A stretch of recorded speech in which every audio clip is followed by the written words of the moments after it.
Estamos de vuelta aquí en Buenos Días Wall Street y lo sabemos. Vemos al Dow en récords, vemos despidos que están en aumento, vemos a la tecnología que se encuentra bajo presión y un Bitcoin también marcando mínimos. Por supuesto, para leer esas señales cruzadas del mercado y poder entender qué se está rompiendo y por supuesto qué no, nos acompaña en esta mañana Gonzalo Cañete. Él es economista, analista de mercados globales, es una voz seguida de cerca en la plataforma X y también el conductor del podcast Brújula de Mercados, donde cruza economía, geopolítica y Wall Street con mirada crítica y directa. Así que con eso, Gonzalo, muy buenos días, bienvenido a Comercio TV. Bien hallado, muchas gracias por la invitación y es un placer estar aquí como siempre. Muchas gracias, Gonzalo. Es un placer que nos acompañes en este programa matutino de Buenos Días Wall Street. Y bueno, pues vamos a ir con esta entrevista del día de hoy. Así es, Gonzalo, y es que Wall Street arranca la semana con resultados, vemos un empleo, inflación que se encuentran propiamente en foco, pero también vemos mucha aversión al riesgo. Cuéntanos qué factor hoy pesa más en esa toma de decisiones para el inversionista, los fundamentales económicos o ese sentimiento propiamente del mercado. Yo diría que son ambas cosas. Empezó todo con un sentimiento de mercado, los miedos. Primero, desde que a finales de 2025 vimos los primeros comentarios de Michael Burry hablando de que había una burbuja en el sector tecnológico, eso ya no funciona bien porque crea la sensación para el inversor medio de que a ver si este señor va a tener razón. Tuvo razón en 2008, como vuelve a acertar nos mete un susto. Las burbujas pueden estar ahí eternamente, es decir, una burbuja simplemente confirmamos que existe cuando vuela por los aires y entonces se produce una corrección agresiva de mercado. Por lo tanto, el sector tecnológico puede ser una burbuja y no podríamos verlo hasta dentro de 5 o 10 años, no se sabe. Lo que está claro es que ese sentimiento que empezó a surgir a finales de 2025 hemos visto que ha sido acrecentando ahora en 2026, al inicio del año, por temas diversos. Es decir, lo primero que sabemos es algo que ya advertimos en los reportes que publico cada mañana en Brújula de Mercado. Hago un reporte matutino y empecé desde septiembre de 2025 a hablar precisamente del altísimo grado de apalancamiento del sector tecnológico. Es decir, perspectivas fundamentales. Desde el punto de vista fundamental, sí hay indicios de que pueda ser burbuja el sector tecnológico estadounidense, porque tenemos altísima inversión con poco retorno y la principal preocupación ni siquiera de 2025 es que incluso si nos remitimos a último trimestre de 2024, el grupo Meta presentó un volumen de inversión que asustaba a los inversores porque decían, bueno, ¿cuándo van a rentabilizar ese tipo de volumen? ¿El año que viene van a repartir dividendos o no? Y lo que hemos visto ahora con los resultados corporativos que hasta ahora llevamos con tecnológicas es, por ejemplo, el susto que pegó Amazon también por un anuncio de una inversión en CAPEX extremadamente alta. Si la estimación era en torno a 146 billones, que tengo por aquí anotados, la que presentaron fue de 200 billones. Es decir, se están pasando mucho de los límites que tenían estimados de inversión en inteligencia artificial, lo cual puede ser muy bonito si el sistema sigue funcionando, si el sector sigue tirando, pero hay ciertos potenciales cisnes negros que arrastramos desde 2025 y que pueden asustar más y que todavía ni siquiera han entrado en escena. Simplemente para que la audiencia de Comercio TV lo tenga presente y que en un futuro, si dentro de un mes, 2, 3 o 6 esto surge, que sepan que aquí se lo advertimos a ellos. Es básicamente que China lleva preparando hace tiempo el desarrollo de tecnología, escáneres EUV, precisamente para el desarrollo de semiconductores, normativa, regulación. La Agencia de Ciberseguridad de China, por ejemplo, en 2025 ya recomendó a las compañías tecnológicas chinas que no comprasen semiconductores estadounidenses. Sospechosamente vimos también que a finales de año 2025, hace unos meses, hemos visto al equipo de Donald Trump presionando porque se levanten restricciones a la venta de chips Nvidia, en este caso los H2000 o H200 para China. Yo creo que lo que es raro ver a Donald Trump levantando restricciones contra la exportación de tecnología a China sin que hubiese ningún anuncio previo, es decir, se había negociado con China ciertas cuestiones, pero de repente había presiones hacia Washington para que el Congreso autorizase que se exportase tecnología hacia China. ¿Qué quiere decir esto? Yo creo, apuesto, pero esto es intuición, es de nuevo sentimiento de mercado. Pasamos de fundamental a sentimiento de mercado. Yo creo que realmente lo que puede estar descontando aquí el mercado es que exista la posibilidad de que China esté a punto de desarrollar tecnología similar.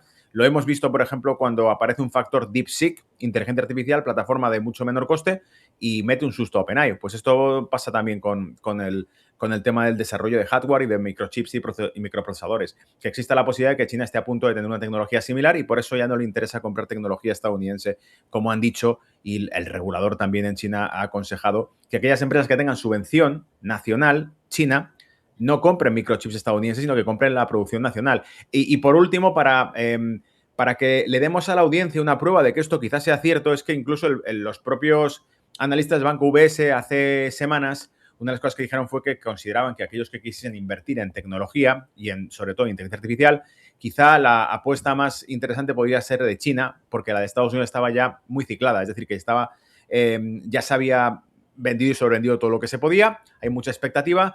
Hay determinados factores fundamentales también que pueden ser un desafío para el futuro en Estados Unidos, es que hay tantísima creación de centros de datos que lo que de entrada podemos ver es que va a haber energía suficiente para abastecer los centros de datos. Y esto, claro, nos lleva a una cuestión clave, y es algo que advertimos en los reportes matutinos de Brújula de Mercado hace ya tiempo. Si lo que sabemos es que para tantos centros de datos y para tantísima inversión en inteligencia artificial va a hacer falta mucha energía, igual es el sector en el que hay que invertir, porque la energía, el sector energético, no estaba tan inflado como el sector tecnológico. Y es precisamente durante los últimos prácticamente 60 días, 45 días, lo que hemos visto es que precisamente es el sector energético el que está destacando bastante más el arranque de 2026, mientras que el tecnológico se queda parado. Y tengo en redes, en X, como ustedes han dicho, quien me siga lo ha visto ya, publicados precisamente ETFs de energía y ETFs tecnológicos estadounidenses mostrando que existía una pair strategy, una estrategia de pares para trabajar ese spread con estrategias de inversión, precisamente, de estar alcistas en uno y laterales bajistas en el otro hasta que se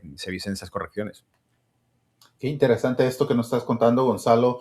Y bueno, también está algo que es muy importante, el reporte de empleo, que incluso está llegando con un retraso. Vemos que ADP, quien se encarga de dar este reporte, está dando algo que propiamente decepciona, porque estamos viendo cómo los despidos están aumentando, incluso han llegado a niveles tan altos como lo fue enero del 2009. Propiamente estamos viendo un enfriamiento aquí que es puntual o es una señal más profunda sobre la debilidad del mercado laboral en este 2025 y 2026. Bueno, yo creo que el mercado laboral de Estados Unidos durante, sobre todo, los últimos 2 años se ha utilizado como carta blanca para poder justificar o presionar a la Reserva Federal para recorte de tipos. Hace tan solo unos meses escuchábamos a Jerome Powell decir que no había urgencia en la economía estadounidense. Creo que sigue sin haberla. Es decir, por mucho que veamos un enfriamiento del mercado laboral, primero, tenemos 2 grandes lagunas en los datos macroeconómicos de Estados Unidos, en todos los aspectos, porque las agencias federales dejaron de contabilizarlo durante el cierre de gobierno que duró más de 35 días del anterior y el cierre actual, que es el que ha hecho que no hayamos tenido el informe de empleo del viernes y lo tengamos que posponer a esta semana, al miércoles, si no me equivoco. Entonces, esos gaps que se han ido quedando, para empezar, levantan incertidumbre y levantan sobre todo escepticismo en cómo va evolucionando tanto el empleo como la inflación. Es decir, bueno, esperemos a que pasen varios periodos de presentación de datos para que nos podamos fiar de una evolución armónica de esos datos. Mientras no lo exista, lo que podemos ver son sencillamente picos o caídas en esos datos que no sabemos exactamente si vienen justificadas por una evolución previa que hayamos podido analizar. Como tenemos ausencia de datos, no podemos analizar esa evolución. En definitiva, no creo que haya empeorado tanto el mercado laboral como con los datos que ya teníamos de antes, de los periodos anteriores, y por lo tanto, incluso si hubiese empeorado, estamos hablando de tasas de paro que son del 4 y pico por ciento. Lo que sí me llama la atención es que, por ejemplo, la economía de Estados Unidos, el último PIB trimestral revisado nos da una tasa de crecimiento que está por encima del 4%, muy fuerte. Por lo tanto, sigo pensando que la economía de Estados Unidos de momento muestra robustez. Y eso que empezamos un 2025, el año pasado, hace un año, nos decían con la llegada de Trump y con el tema de los aranceles que iba a ser una tragedia, que la economía estadounidense podía entrar en recesión. Y en este mismo programa, si no recuerdo mal, ya dijimos entonces, a inicio de 2025, que cuidado con los titulares de las grandes agencias financieras que nos estaban contando esto porque se podían equivocar perfectamente y con toda humildad. Y después, luego, no dirían nada al respecto. Sencillamente, pues, bueno, la pregunta del millón. ¿Puede haber una recesión en Estados Unidos? Dijimos en ese momento, si los aranceles de Donald Trump fuerzan a incrementos de inversión extranjera en Estados Unidos para evitar los aranceles, puede que se produzca incluso lo contrario, una expansión de la economía estadounidense. ¿Qué es lo que ha ocurrido? Y las advertencias de que se podía producir una hiperinflación causada por los aranceles de momento no están presentes, no se ven, no se esperan. Es cierto que ha habido una serie de trucos contables también en la balanza comercial de Estados Unidos, que es incrementar muchísimo las importaciones antes de que se pusiesen en vigor los aranceles. Pero ese efecto ya ha pasado y de momento tampoco estamos viendo una inflación escandalosa. Es más, la tenemos bastante contenida para lo que ha sido la inflación de los últimos 3-4 años en Estados Unidos. En definitiva, los datos actuales no creo que sean tan dramáticos como para forzar a la Reserva Federal a tomar ninguna decisión sobre los tipos de interés. Y además diría que con la batalla actual que estamos viendo en la Reserva Federal contra la administración de Donald Trump, hay una expresión clara, que es que para lo que le queda a Jerome Powell en la Reserva Federal probablemente no va a ceder ni un palmo. Es decir, que da igual toda la coacción. Le han insultado ya. Donald Trump ha insultado públicamente a Jerome Powell. En multitud de ocasiones le ha llamado estúpido, le ha llamado incompetente. Este señor probablemente diga, bueno, pues, y le están acusando de una investigación criminal por un tema de los presupuestos de las reformas, que como decía mi amiga Alba Puerro, ¿no? Decía, al final le quieren meter en la cárcel por una reforma a los baños de la Reserva Federal. Pues cualquier pretexto, ¿no? Yo creo que con todo el infierno que ha pasado Jerome Powell le va a dar igual y por lo tanto, si quiere, se enroca y no tiene por qué ni siquiera mover ficha con los tipos de interés hasta que llegue el sucesor de él, que en principio hay esperanza en que esté de acuerdo con Donald Trump y con la política monetaria y recorte de tipos. Pero de momento no creo que vayamos a ver ningún recorte de tipos con urgencia. Bien porque no se cuenta con el favoritismo de la Reserva Federal, que está enfadada con Trump, y bien porque los datos tampoco creo que sean tan dramáticos como para obligarles a recortar los tipos. Interesante, Gonzalo. Ahora, hablemos de la tecnología, ese sector que propiamente ha sido el peor en el S&P 500 este año, mientras, como lo comentábamos también, el sector energía ha liderado y con fuerza desde lo que fue la primera semana de enero. Ahora, ese giro de growth a value, de crecer ese value, ¿es táctico o es que estamos frente ya a un cambio que podemos decir arranca con un ciclo más estructural? No, probablemente es táctico, es más bien táctico. Si lo prefieren es redistributivo, es decir, muchos gestores probablemente lo que están diciendo es, bueno, viendo que estamos tocando techo en el sector tecnológico, viendo que hay miedos a que el sector tecnológico no pueda hacer frente a la inmensísima inversión que está haciendo, viendo lo que comentábamos al principio, esa economía de circuito cerrado en la que tenemos un Anthropic que está financiado por Nvidia y al mismo tiempo por Microsoft y al mismo tiempo tiene contrata Azure, que es Microsoft de nuevo, y Anthropic también contrata a los microprocesadores con Nvidia. Es decir, se están repagando unos a otros. Los proveedores de servicio son al mismo tiempo los clientes y este tipo de cosas. Es feo. Entonces, ¿qué ocurre? Que en cuanto una de esas piezas falla, da miedo porque puede volar por los aires el castillo. En este caso, una de las piezas que ha fallado y que ha dado miedo ha sido sencillamente, por ejemplo, hace pocos días cuando Jensen Huang, el CEO de Nvidia, dijo que no iban a invertir 100.000 millones en OpenAI. Y no es que no vayan a invertirlos, es que dijo que no había un compromiso firme de invertir 100.000, sino que en este caso la compañía Nvidia irá estimando cuánto dinero invierte y en cada sitio donde lo invierte, en cada proyecto donde lo invierta, caso por caso, lo cual es lógico, es de sentido común, pero solamente el hecho de que lo diga, el titular era, Nvidia no va a invertir 100.000 millones en OpenAI. ¿Qué ocurre? Que esto es contagioso, porque si Nvidia no va a invertir 100.000 millones en OpenAI, una de las compañías que más invertida está en OpenAI también es Microsoft. Entonces, si se borra uno de los socios o no cumple con las expectativas de ese dinero que se va a introducir, pues ya genera miedos. Y esto, claro, ¿para qué queremos más? Sobre todo en mercados financieros, que lo que más cuenta muchas veces son las expectativas que los resultados. Entonces, la expectativa que crea esto es que puede existir dudas dentro de las propias tecnológicas sobre cuánto invertir entre ellas para evitar probablemente problemas de liquidez o de financiación a futuro. Y basta con esto para que el mercado pare, es decir, para que el sector tecnológico tenga sus baches, sus correcciones. Aún así hablamos de que son trillones de dólares lo que tienen de capitalización, por lo tanto, estos monstruos, si se tropiezan, hacen temblar todos los mercados y de momento bastante bien están. Es decir, hemos visto ligeras correcciones y nada más. No es preocupante. Yo lo que creo que asistimos es una redistribución. Si vemos que el sector tecnológico tiene ciertas complicaciones, pues como decía, vendemos sector tecnológico o simplemente empezamos a invertir más capital en otros sectores, lo cual nos lleva a esa redistribución, a que veamos índices tipo un Russell 2000, un Dow Jones industrial, que se ven inmunizados, ¿no? Que parecen mejorar, mientras que tenemos un índice Nasdaq 100 que se ve más rezagado que el resto de los selectivos. ¿Cuándo ha sido durante los últimos años la cabeza de la bolsa? El que iba encabezando toda la subida siempre ha sido el tecnológico. Es normal que veamos que se reajustan los sectores, aprovechemos y optemos por sectores más conservadores. Decíamos el de energías porque evidentemente habrá una necesidad energética, sobre todo acompañar al sector tecnológico. O sea, vía 1, si funciona el sector tecnológico, le hará falta energía. Vía 2, si no funciona el sector tecnológico, la energía también va a hacer falta igualmente y está descontada, es decir, no está tan alcista como lo ha estado el tecnológico por las políticas verdes de Biden, que Donald Trump, por cierto, ha ido desmantelando, por lo tanto, favorable al sector tecnológico, lo que está ocurriendo ahora. Donald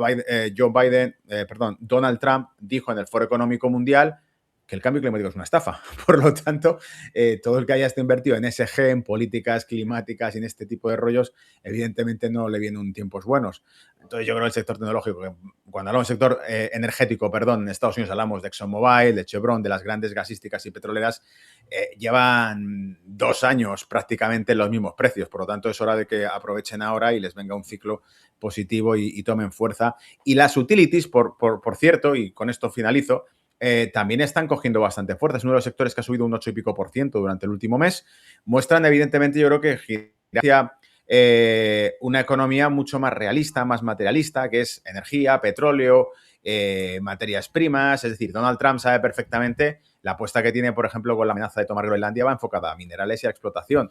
Por lo tanto, lo que quiere Estados Unidos es que en un futuro, lo que hemos dicho en alguna vez, un Bretton Woods Stretch, un nuevo orden monetario económico mundial que se basa en quién tiene recursos, quién tiene energía y quién tiene alimentos, ¿no? Las materias primas, básicamente, el control de materias primas y reservas de oro, creo que Donald Trump ve esto venir de lejos y por eso quiere empezar a hacer que Estados Unidos también tenga posiciones fuertes dentro de los mercados mundiales, la intervención en Venezuela, la presión sobre Irán, todo esto es estratégico, es geoestrategia enfocada a que tenga sus propios recursos estratégicos en materia prima también y por eso creo que vemos un sector como el utilities, materias primas, fortaleciéndose.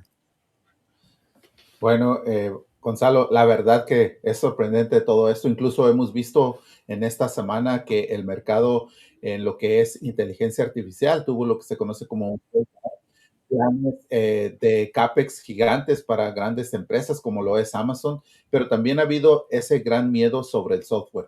Ahora, al mismo tiempo, nos dimos cuenta el pasado viernes cómo el Dow Jones llegó a los 50,000 puntos gracias a Nvidia, esta compañía que es la más grande dentro del mercado de valores. Aquí, ¿qué es lo que estamos viendo propiamente? Porque sí hay un poquito de mal entendimiento o de controversia. ¿Hay una mala lectura de este impacto real de la inteligencia artificial o son las evaluaciones que tienen las compañías? Es muy buena pregunta y es muy difícil contestarla a ciencia cierta, porque lo que estamos viendo con la inteligencia artificial es que puede tener un factor, primero lo dijimos, una reestructuración de la economía estadounidense. Están metiéndole tantísimo dinero a la inteligencia artificial que evidentemente va a cambiar la forma en la que la economía estadounidense se desarrolla. Creo que hay una alta relación entre, por ejemplo, el mercado laboral estadounidense y la inteligencia artificial, esto está claro. Y todavía no sabemos el efecto disruptivo que causará la inteligencia artificial a futuro, pero lo vamos a saber muy pronto porque Estados Unidos es el que está tomando, es pionero junto con China en este tipo de cuestiones. Si vamos a San Francisco, están robotizando prácticamente todo lo que pueden. Por lo tanto, desde el proyecto Robotaxi de Musk hasta los androides, etcétera. Por lo tanto, yo creo que este tipo de factor disruptivo que puede ejercer la inteligencia artificial ya está presente. Lo que hemos visto los últimos días, y es lo que llama la atención, es que haya compañías de software, compañías, por ejemplo, jurídicas, que caigan con noticias sobre el desarrollo de inteligencia artificial aplicada, por ejemplo, a temas jurídicos. Es decir, que cuando veamos que aparecen proyectos de inteligencia artificial enfocados a determinadas labores o profesiones que están demostrando que en cuestión de una hora pueden haber consultado miles y miles de tomos de un tema en concreto y darte un informe específico, lo que equivaldría a lo mejor a semanas de trabajo de un equipo de abogados, por ejemplo, pues esto genera un efecto disruptivo en el sector jurídico, de servicios jurídicos, entre otras cosas. Igual con software, igual con programación. Estamos viendo, por ejemplo, que la programación, que podía parecer a priori una profesión y un sector que iría acompañado del desarrollo de inteligencia artificial, en realidad no lo es, porque lo que estamos viendo es que la inteligencia artificial es capaz de programar y crear código en base a un lenguaje común, normal. Es decir, alguien profano le puede decir, quiero que un software haga esto y la inteligencia artificial puede empezar a desarrollarlo. Estos son los peligros que tiene para otros sectores. Es decir, que con este desarrollo consigamos que se avance muchísimo, pero que evidentemente hagamos que otros negocios sufran correcciones muy fuertes y muy duras. Pero esto ha ocurrido en todos los procesos evolutivos de la economía. Es decir, cuando hemos visto, por ejemplo, la era de la industrialización que hizo producir un desplazamiento masivo de fuerza de capital y de fuerza de trabajo, de un sector a otro. La desindustrialización, por ejemplo, que han tenido muchas economías occidentales, ¿en qué se ha traducido? En que se cerraban fábricas y tenía que irse una cantidad inmensa de gente a otro tipo de sector, como era el sector servicios, el sector de la hostelería.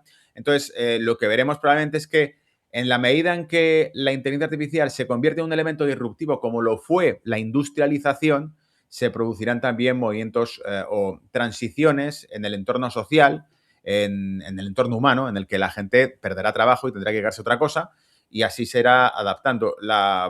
Lo que decía Elon Musk es que en el futuro viviríamos mucho mejor porque muchas de las actividades las harían las máquinas. Pero claro, es la profecía también del señor Marx, ¿no? Que en un futuro no seríamos necesarios porque la revolución industrial acabaría con la demanda del obrero, ¿no? Y el trabajador para este tipo de cuestiones. Son profecías de tecnócratas. Marx era un materialista tecnócrata, igual que lo es Elon Musk, pero en otro tiempo, ¿no? Con sus mismas profecías. Entonces es algo parecido, solo que Musk es optimista, perdón, Elon Musk es optimista y Karl Marx era, en mi opinión, pesimista, ¿no? Porque hablaba de esa revolución que iba a haber contra el capital y contra la industria y toda esta historia. Entonces, para mí es un poco tal como lo veo ahora mismo. Habrá una transición, se podrá producir y la cuestión es que en lo que nos compete a nosotros en este programa, en este espacio, que es hablar de la economía, este tipo de transiciones dejan rastro en los números, es decir, aumenta la productividad del país. Con menos gente se produce lo mismo o más. Y eso es lo que quedará en la historia, el aumento de la productividad de Estados Unidos, si lo consigue, será lo que marque la etapa hacia con menos trabajo se produce más y, por lo tanto, en principio, y ceteris paribus, como dicen los economistas, significa que las rentas, de un modo u otro, acaban aumentando, la calidad de vida aumenta porque se dispone de más renta con menos trabajo. Ese sería el principio. Excelente. Ahora, hablemos, Gonzalo, propiamente también del Bitcoin, que llegó a caer más de un 40% desde lo que fueron máximos. Vimos cómo rebotó ligeramente, bueno, podemos decirlo que con fuerza, pero aún así lo vemos todavía a niveles de 67,000. Incluso en los mercados de predicción se habla de nuevos mínimos. ¿Bitcoin sigue siendo ese termómetro de riesgo, propiamente también el mundo cripto, o creemos que, como que, por decirlo así, ya juega su propio partido frente a Wall Street? Yo diría que juega su propio partido frente a Wall Street.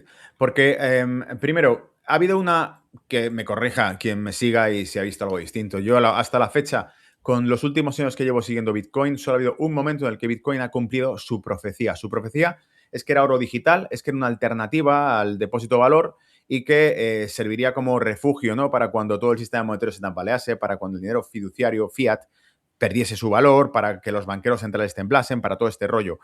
No ha ocurrido. Es decir, en 2023, la primavera 2023, vimos que los bancos regionales de Estados Unidos tenían problemas de liquidez, vimos que se tambaleaban, vimos que había incertidumbre en el mercado porque pensamos que podía venir otra crisis financiera, había además inflación y vimos solo aquellos días caídas temerosas en las bolsas estadounidenses, incluso las europeas también, siguiéndolas por supuesto, pero veíamos subidas de Bitcoin al mismo tiempo. Fue los únicos momentos excepcionales en los que Bitcoin se comportaba como un activo refugio o como un oro digital.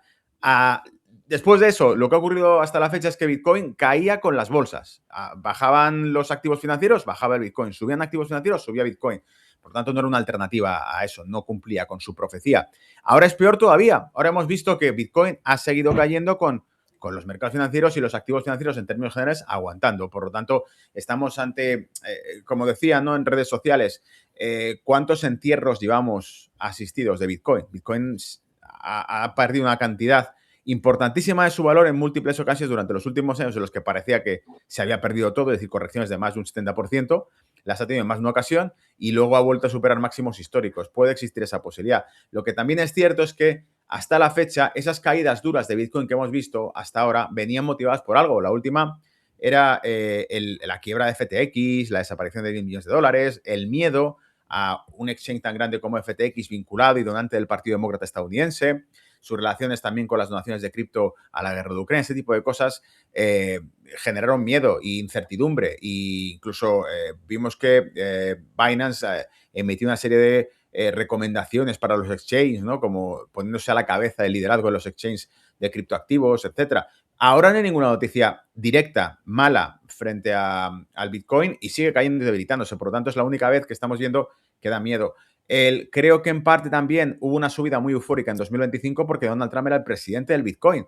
Era el mismo tipo que dijo en campaña, utilizó el Bitcoin para pagar, como parte de la campaña, le vimos entrar en Nueva York en un establecimiento y pagar con el dispositivo en Bitcoins. Eso por un lado. Por otro lado, dijo que le gustaba el Bitcoin. Tenemos a alguien como Robert Kennedy Jr., que también sugirió, especuló con ideas de que por qué no, siendo el Departamento de Justicia la mayor reserva de Bitcoins del mundo, con más de 200.000 Bitcoins, ¿por qué no emitir bonos del Tesoro estadounidense respaldados por Bitcoin? Que parecía una idea increíble y una locura, y también sacudió mercado y subió el Bitcoin con esto. Todo eso ha quedado en la nada. Es decir, la administración pro Bitcoin que entró con Trump se ha quedado ahí. Y nada, o sea, no hay promesas tampoco de que esa administración vaya a salir al rescate del Bitcoin. A lo mejor tampoco interesa hacerlo. Es decir, si estamos asistiendo a una operación de pura manipulación, de sacudir el mercado para quitar a mercado retail porque han entrado los grandes, no los haremos hasta que esto se estabilice. Y si ese es el caso, dudo mucho, siendo realistas, que la administración Trump vaya a salvarle a nadie si esto es una estrategia simplemente para tomar posiciones de precios mucho más grandes en el mercado a largo plazo. Entonces, no seamos realistas, Donald Trump no es enemigo de Wall Street. Excelente, Gonzalo. Definitivamente gracias por acompañarnos en esta mañana aquí en Buenos Días Wall Street, traernos su Hola. perspectiva acerca de los diferentes temas que, por supuesto, están siendo varios frentes abiertos. Ya hablamos de la Fed, del empleo, de inteligencia artificial, de Bitcoin. Así que la gran pregunta básicamente es si el mercado está exagerando a veces esa cautela, ese miedo o subestimando propiamente los riesgos que vienen. Yo creo que, por supuesto, Gonzalo, te tendremos próximamente aquí para seguir conversando más acerca de estos temas.